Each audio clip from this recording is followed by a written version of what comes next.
Data 26 mars. Eksodi, kapitulli 37. Pastaj Becaleeli bëri arkën prej drurit të akacijes. Ajo ishte e gjatë 2 kubit e gjysmë, e gjerë 1 kubit dhe e lartë 1 kubit e gjysmë. E veshi me ar safi nga brenda dhe nga jashtë, dhe i bëri një kuror që i vinte rrotull. Shkriu për këtë qëllim 4 unaza prej ari dhe i vuri në 4 këmbët e saj. 2 unaza nga njëra anë dhe 2 unaza nga ana tjetër. Bëri edhe disa shtiza me dru akacie dhe i veshi me ar. Pastaj i kaloi shtizat nëpër unazat që ishin anëve të arkës dhe që shërbenin për ta mbartur atë. Bëri dhe një pajtues prej ari safi, të gjatë 2 kubit e gjysmë dhe të gjerë 1 kubit e gjysmë. Bëri edhe 2 kerubin prej ari. Këto u punuan me çekiç në të dyja skajet e pajtuesit. 1 kerubin në njërin skaj dhe 1 kerubin në skajin tjetër. Kerubinët i bëri njësh me pajtuesin në të dyja skajet e tij. Kerubinët i kishin krahët e hapur lart në mënyrë që të mbulonin pajtuesin me krahët e tyre. Ishin kthyer njëri ndaj tjetrit, ndërsa fytyrat e kerubinëve ishin kthyer nga pajtuesi. Bëri edhe tryezën me dru të akacies me gjatësi 2 kubit, gjerësi 1 kubit dhe lartësi 1 kubit e gjysmë. E veshi me ar safi dhe i bëri rreth e rrotull një kuror prej ari. Dhe i bëri rreth e qark një buzë të lartë sa po lëmba e dorës dhe rreth e rrotull kësaj buze bëri një kuror prej ari. Dhe për këtë qëllim derdhi 4 unaza ari dhe i vuri unazat në të 4 qoshet që janë në 4 këmbët e tryezës. Unazat ishin afër buzës për të kaluar në përto shtizat e caktuara për të mbartur tryezën. I bëri shtizat me dru të akacies dhe i veshi me ar. Ato do të shërbenin për të mbartur tryezën. I bëri edhe orendit që do të vieshin mbi tryezë prej ari safi. Pjatat e tij, gotat e tij, filxhanët e tij dhe kupat e tij me të cilat bëhen libacionet. Edhe shandanin e bëri me ar safi. E punuan me çekiç, këmba, trungu, kupat, mollët dhe lulet e tij përbënin të gjitha një tërsi të vetme. Nga anët e tij dilnin 6 krah, 3 krah të shandanit nga një anë dhe 3 krah të shandanit nga ana tjetër.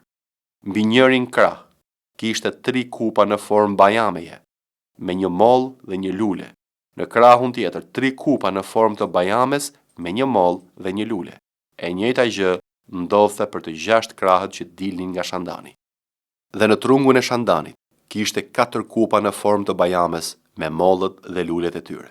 Kishte një mollë poshtë 2 krahëve të parë që dilnin prej tij, një mollë poshtë 2 krahëve të tjerë që dilnin prej tij dhe një mollë poshtë 2 krahëve të fundit që dilnin prej tij. Kështu ishte për të 6 krahët që dilnin nga shandani.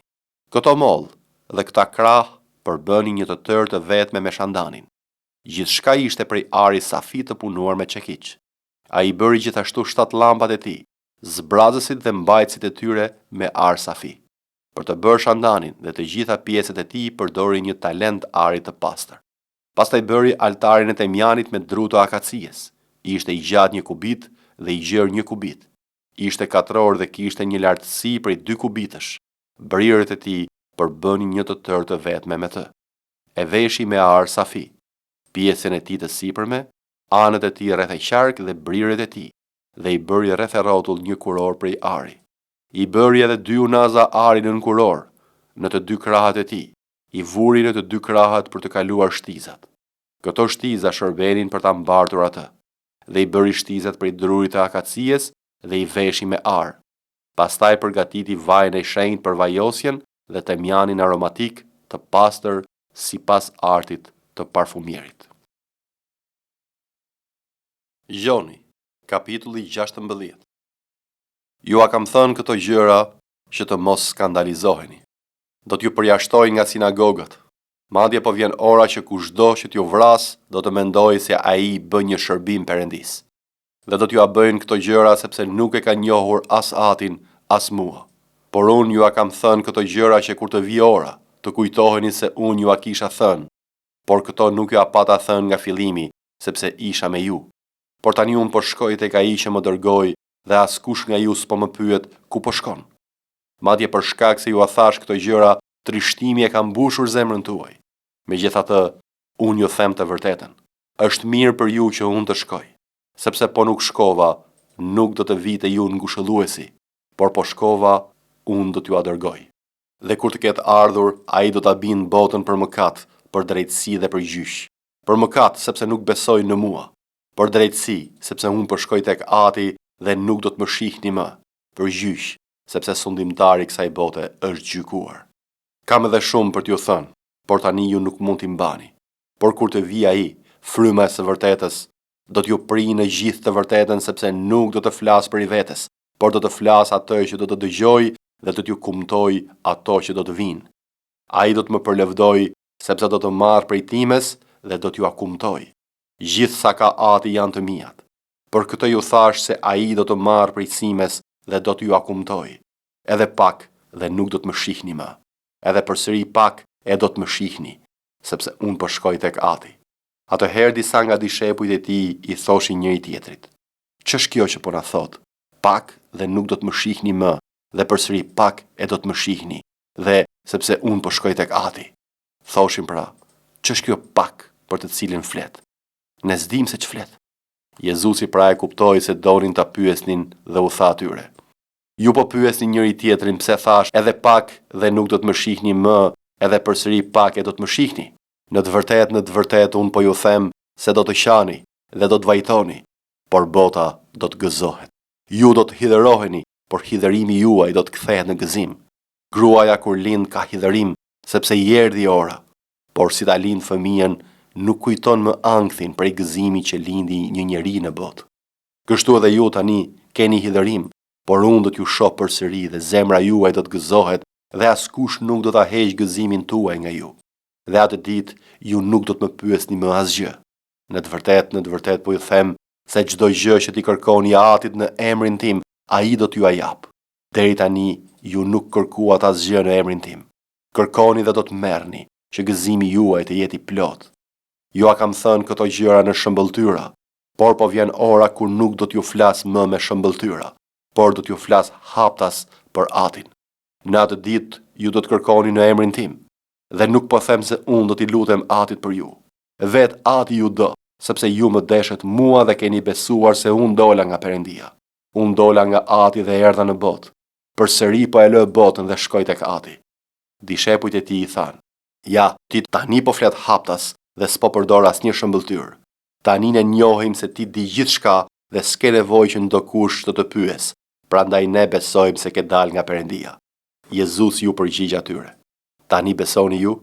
Ja po vjen ora, madje tashmë ka ardhur, që ju do të shpërndaheni secili në punë të vet dhe do të më lini vetëm, por unë nuk jam vetëm, sepse Ati është me mua. Ju a kam thënë këto gjëra që ta keni paqe në mua. Në botë do të keni shtrëngim, por merrni zemër. Unë e kam mundur botën." Fjalët e urta, kapitulli 13.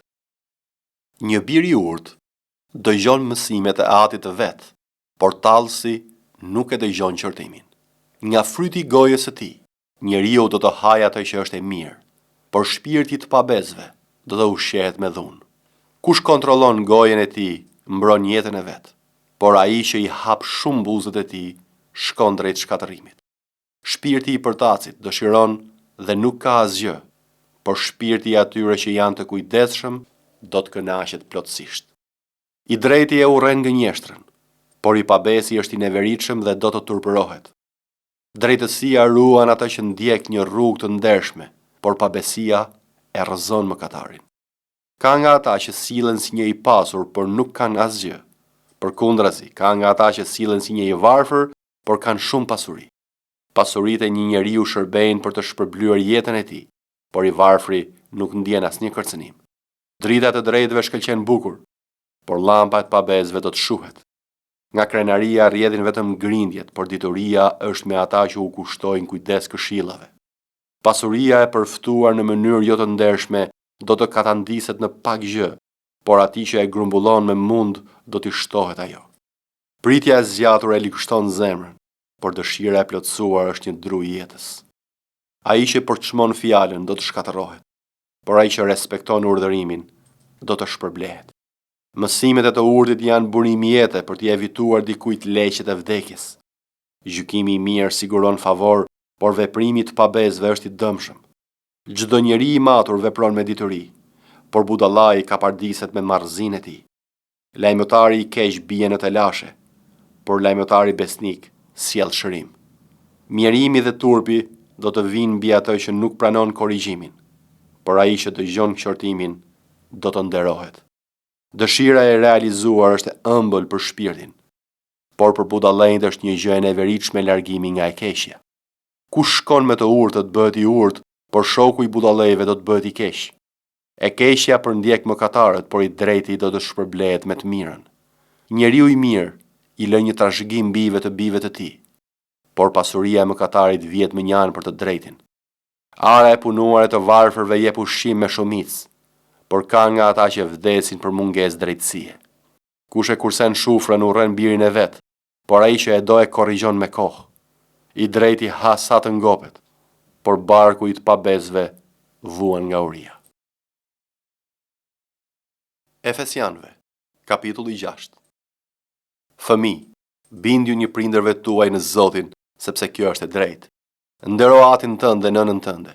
Ky është urdhërimi i parë me premtim, që ti të jesh mirë dhe të jetosh gjatë mbi dhe. Dhe ju etër mos provokoni për zemërim fëmijët tuaj, por i rrisni në disiplinë dhe në këshill të Zotit. Ju shërbëtor bindju një zotërinjve tuaj sipas mishit me frikë dhe dridhje, në thjeshtësinë e zemrës suaj por si Krishtit, duke mos shërbyer përpara syve si ata që duan t'u pëlqejnë njerëzve, por si shërbëtor të Krishtit duke bërë vullnetin e Perëndis me shpirt, duke i shërbyer me dashamirësi Zotit dhe jo njerëzve, duke ditur se çdo të mirë që të bëjë gjithsecili, atë edhe do të marrë nga Zoti, qoftë shërbëtor, qoftë i lirë. Dhe ju zotërinj, bëni po kështu ndaj tyre, duke i lënë kërcënimet, duke ditur se edhe ju vetë keni një Zot në qiell dhe tek ai nuk ka asnjë anësi. Së fundi vëllezërit e mi, fuqizohuni në Zotin dhe në forcën e pushtetit të tij. Vishni gjithë armatimin e Perëndis që të mund të qëndroni kundër dredhive të djallit, sepse betejë jonë nuk është kundër gjakut dhe mishit, por kundër principatave, kundër pushteteve, kundër sunduesve të përbotshëm të errësirës së kësaj jete, kundër frymërave të liga në vende qiellore. Prandaj merrni të gjithë armatimin e Perëndis që të mund të rezistoni në ditën e ligë dhe të qëndroni në këmbë pasi të keni kryer çdo gjë. Qëndroni pra të fortë, duke ngjeshur mesin tuaj me të vërtetën, të veshur me parzmoren e drejtësisë dhe duke mbathur këmbët me gatishmërinë e ungjillit të paqes, mbi të gjitha duke marrë mburojën e besimit me të cilën mund të shuani të gjitha shigjetat e zjarrta të ligut. Merrni edhe për krenaren e shpëtimit dhe shpatën e frymës që është fjala e Perëndis, duke u lutur në çdo kohë dhe me çdo lutje dhe përgjërim në frymë dhe duke ndenjur zgjuar për këtë me çdo këmbgulje dhe përgjërim për të gjithë shenjtorët. Edhe për mua, që kur të hap gojën time të më jepet të flas me guxim për ta bërë të njohur misterin e ungjillit, për të cilin jam ambasador në pranga, që të flas me guxim për të ashtu si duhet të flas.